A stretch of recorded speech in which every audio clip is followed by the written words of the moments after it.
At 32, Jessica Buchanan was doing exactly what she had always hoped to do, humanitarian work in the war-torn country of Somalia.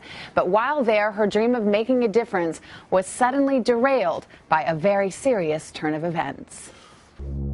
October 25th, 2011, Jessica Buchanan and Danish aid worker Paul Thisted were returning home from a work-related training session when they were kidnapped at gunpoint by Somali land pirates and taken hostage. This chilling proof of life video was released by their captors, who were demanding a $45 million ransom payment.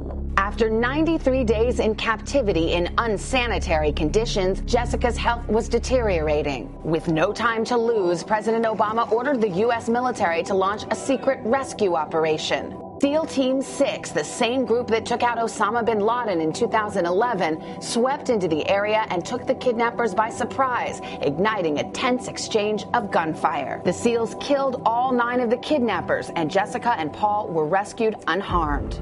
President Obama was preparing for a State of the Union address when he was informed that the hostages were in U.S. hands. As he entered the Capitol that night, he congratulated Secretary of Defense Leon Panetta for his help with the successful mission. Good job tonight. Good job tonight. The president is seen in this photo calling Jessica's father, John, to inform him that his daughter was safe and on her way home.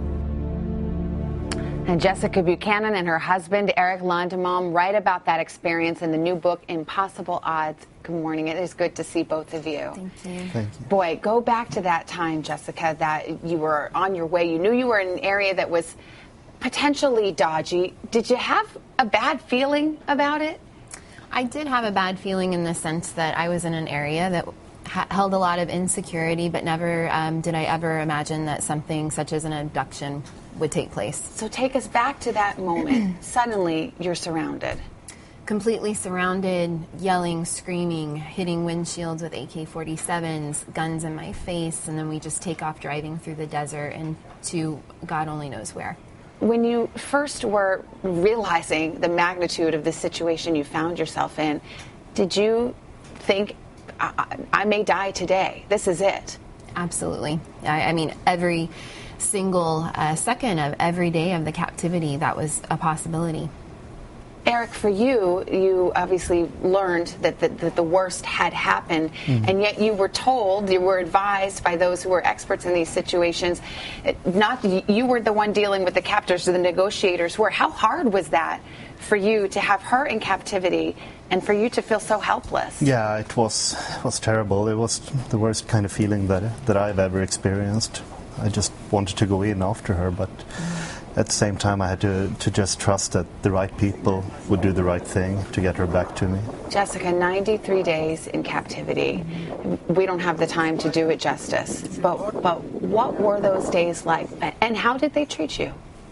They were long and scary, sometimes incredibly boring, and worried that I was actually maybe not going to necessarily lose my life, but lose my mind. And they never treated us humanely. I mean, a lot of times I just felt like an animal put on display. Not given very much to eat? No. Bread, some tuna fish, a little bit of water. When you realized that they were asking for money, that was their motivation, did that provide some bit of relief? Because I guess you're thinking, well, there's a chance they'll let me live then. Well, initially, yes, I did think that money was the best option until they started screaming at us for $45 million. I mean, the title of the book is Impossible Odds, and it's a great title because it felt like the most impossible situation ever. $45 million. Where do you come up with something like that? And then about 3 months into your captivity, in the dark of night, your rescuers come. SEAL Team 6, as it turns out. Yeah. Tell me about that moment. Just complete shock and awe that these men risk their lives to come in and to save mine and give me a second chance. You must not have believed it in that moment. Absolutely What not. did they say to you? They said my name, and they said, we're here to take you home. Have you ever gotten to talk to them? I haven't, no. You know, they're just like that. They come in, they do their job, and then they fade into the distance. And just incredible, incredible people. Well, I'm sure the experience has transformed you. You write about it in the book if people want to know more, but I have to tell the happy ending, which is that you have had a little baby boy named August. Yeah. Yes, he's amazing. He's a little over 7 months old, and we just couldn't be any happier. Well, it's a story of great perseverance, great faith, particularly on the part of your father. Hope people will read the book. Thank you so much for being here. Thank you for It's having great us. to see you. And again, the book is called Impossible Odds.